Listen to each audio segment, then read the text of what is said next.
नमस्कार दोस्तों, अगर आप भी ट्वेल्थ की तैयारी कर रहे हैं, अगर आपको 26 में एग्ज़ाम देना है ट्वेल्थ का, तो ये वीडियो आपके लिए बेहद ज़रूरी है। आज के सेशन में जो है हम हैं जीवों में प्रजनन, जो बायोलॉजी का पहला चैप्टर है जीवों में प्रजनन, उस पर टॉप 20 ऐसे प्रश्न लेकर के आए हैं जो आपके एग्ज़ाम में बार बार रिपीट किया जाता है। टॉप लेवल का क्वेश्चन आज के सेशन में हम जीवों में प्रजनन में जो वैसा क्वेश्चन होता है, वो क्वेश्चन आज के सेशन में हम लेकर के आए हैं। तो चलिए बिना देर के करते वीडियो का स्टार्ट। अगर आप मेरे चैनल पर नए हैं तो चैनल को सब्सक्राइब करके बेल आइकन दबा के घंटी कॉल कर लीजिएगा कि जैसे इसका अगला वीडियो जो है अपलोडेड हो तो सबसे पहले आप तक पहुंच सके। तो आज का जो हमारा पहला प्रश्न है कि प्रजनन कितने प्रकार के होता है। यहाँ पे देखिए क्या प्रश्न पूछ रहा है कि प्रजनन जो है वो कितने प्रकार के होता है। तो आपको हम बता दें, प्रजनन जो होता है आपको हम बता दें कि 2 प्रकार के होता है। कितने प्रकार के? 2 प्रकार का होता है। और कौन कौन होता है? तो अलैंगिक और यहाँ पे लैंगिक होता है। क्या? अलैंगिक और यहाँ पे लैंगिक जो होता है वो प्रजनन होता है। ये 2 प्रकार के प्रजनन होते हैं। इस बात को यहाँ पे याद रखिएगा दोस्त। ये प्रश्न जो आपको यहाँ पे है 12th के एग्ज़ाम में पूछा गया प्रश्न है, PYQ का ही प्रश्न है। सारे का प्रश्न जो ऐसा ही है जो आपके यहाँ पे टॉप लेवल का प्रश्न आज के सेशन में हम लेकर के आए हैं। फिर यहाँ पे एक प्रश्न है कि ईस्ट किस प्रकार प्रजनन करता है। ईस्ट जो है वो किस प्रकार के जो है वो प्रजनन करता है। तो आपको हम बता दें कि कलीकरण करता है। क्या करता है? कलीकरण द्वारा करता है। किसके द्वारा करता है? तो कलीकरण के द्वारा जो है वो ईस्ट जो है वो प्रजनन करती है। इस बात को यहाँ पे आप लोग थोड़ा याद रखिएगा दोस्त। ऐसा ही प्रश्न आपके 12th के एग्ज़ाम में पूछा जाता है। अगर आप 12th की तैयारी कर रहे हैं तो आज से मेरे यूट्यूब चैनल पर 12th रिलेटिव वीडियो अपलोडेड होते रहेगा, तो चैनल को सब्सक्राइब करके चैनल से जुड़ जाइएगा। आपको अगर 12th में अच्छा परसेंटेज चाहिए तो ये जो क्लास है आज बायोलॉजी का क्लास है, जिसका क्लास 1 है। एक वीडियो आपको यहाँ पे डेली अपलोडेड होगा। फिर यहाँ पे प्रश्न है कि स्पाइरोगाइरा जो है वो किससे प्रजनन करता है। किससे प्रजनन करता है दोस्त? तो आपको हम बता दें यहाँ पे कि विखंडन से करता है। किससे करता है? विखंडन से करता है। किससे? विखंडन से करता है। इस बात को यहाँ पे थोड़ा सा आप लोग याद रखिएगा दोस्त। फिर यहाँ पे एक प्रश्न है कि फफूंद किससे प्रजनन करती है। फफूंद जो है वो किससे प्रजनन करती है। तो फफूंद जो आपको हम बता दें कि बीजाणु से करती है। किससे? बीजाणु से करती है। फफूंद जो है वो किससे प्रजनन करती है? तो बीजाणु से करती है। किससे? बीजाणु से करती है। बीजाणु से करती है। इस बात को यहाँ पे याद रखिएगा दोस्त। फिर यहाँ पे प्रश्न है कि गन्ना और आलू में प्रजनन की विधि क्या है। गन्ना और आलू में जो प्रजनन की विधि होती है बाबू, वो आपको हम बता दें कि शाकीय प्रजनन होती है। क्या होती है? शाकीय प्रजनन होती है। गन्ना और आलू में जो प्रजनन होती है वो कौन विधि होती है? तो आपको हम बता दें शाकीय प्रजनन विधि होती है। कौन सा विधि? शाकीय प्रजनन विधि होती है। इस बात को यहाँ पे याद कर लीजिएगा।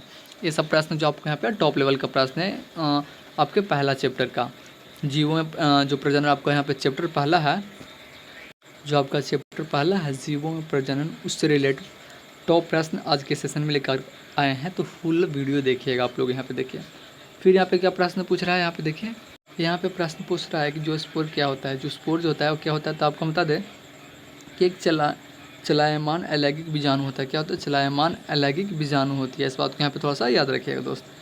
फिर यहाँ पे प्रश्न पूछ रहा है कि गैमिट कितने प्रकार के होते हैं। गैमिट जो होता है वो कितने प्रकार का होता है। यहाँ पे ये प्रश्न पूछ रहा है कि गैमिट जो होता है बाबू वो कितने प्रकार का होता है। तो आपको हम बता दें बाबू कि गैमिट जो होता है वो 2 प्रकार के होता है। कितने प्रकार के? 2 प्रकार का होता है। एक नर गैमिट होता है। क्या? एक नर गैमिट होता है और एक मादा गैमिट होता है। क्या क्या होता है? नर और मादा गैमिट होता है और 2 प्रकार का होता है। अगर यहाँ पे पूछे कि गैमिट जो है कितने प्रकार का होता है, तो आपको वहाँ पे बताना होगा 2 प्रकार का होता है। कितने प्रकार के? 2 प्रकार के। अगर वहीं पे प्रश्न पूछ दे कि और कितने प्रकार का होता है ऐसे करके, या खाली ये भी पूछ सकता है कि गैमेट के कितने प्रकार है और कौन कौन, तो आपको यहाँ पे बताना होगा कि 2 प्रकार होता है और नर गैमेट और मादा गैमेट होता है। इस बात को यहाँ पे थोड़ा सा आप लोग ध्यान रखिएगा, याद रखिएगा। फिर यहाँ पे हम लोग अगला प्रश्न देखते हैं। अगला प्रश्न जो है भाई यहाँ पे देखिए कि नर गैमेट को क्या कहते हैं। नर गैमेट जो होता है, अभी आपको हम बता दें कि नर गैमेट और एक मादा गैमेट होता है। तो यहाँ पे प्रश्न पूछ दिया है कि नर गैमेट जो होता है वो क्या होता है। तो नर गैमेट जो होता है वो शुक्राणु या परागन होता है। क्या होता है? शुक्राणु या परागन को जो है वो नर गैमेट कहते हैं। क्या कहते हैं? नर गैमेट कहते हैं। फिर यहाँ पे प्रश्न है कि मादा गैमेट को क्या कहते हैं। मादा गैमेट को जो है मादा गैमीट जो होता है उसको क्या कहते हैं। तो आपको हम बता दें कि मादा गैमीट को जो यहाँ पे है वो अंडाणु कहते हैं। क्या कहते हैं? अंडाणु कहते हैं। आप यहाँ पे देख सकते हैं अंडाणु कहते हैं। क्या कहते हैं? अंडाणु कहते हैं। मादा गैमीट को क्या कहते हैं? तो अंडाणु कहते हैं बाबू। फिर यहाँ पे प्रश्न है कि मोनोकियस पौधों का उदाहरण दीजिए। क्या? मोनोकियस एक पौधा है जिसका उदाहरण आपको यहाँ पे देना होगा आंसर में। तो आपको हम बता दें मोनोकियस पौधे का जो उदाहरण है आप यहाँ पे मक्का हो सकता है, कद्दू हो सकता है, ऐसा करके और भी इटीसी यहाँ पे हो सकता है। इस बात को यहाँ पे आप लोग थोड़ा सा याद रखिएगा। अब देखते हैं यहाँ पे अगला प्रश्न। अगला प्रश्न जो है वो है कि डायोसिसी, अब यहाँ पे प्रश्न पूछ रहा है कि डायोसिस पौधे का जो यहाँ पे आपको है उदाहरण देना है। क्या करना है? डायोसिस पौधा एक होता है उसका यहाँ पे आपको उदाहरण देना है। तो डायोसिस पौधा जो होता है उसका उदाहरण आपको यहाँ पे पपीता हो जाएगा, खजूर हो जाएगा, ये सब जो आपको यहाँ पे है और डायोसिस पौधे में आता है। क्या? डायोसिस पौधे में आता है। फिर यहाँ पे प्रश्न है कि ब्रह्निषेचन का उदाहरण क्या है। क्या?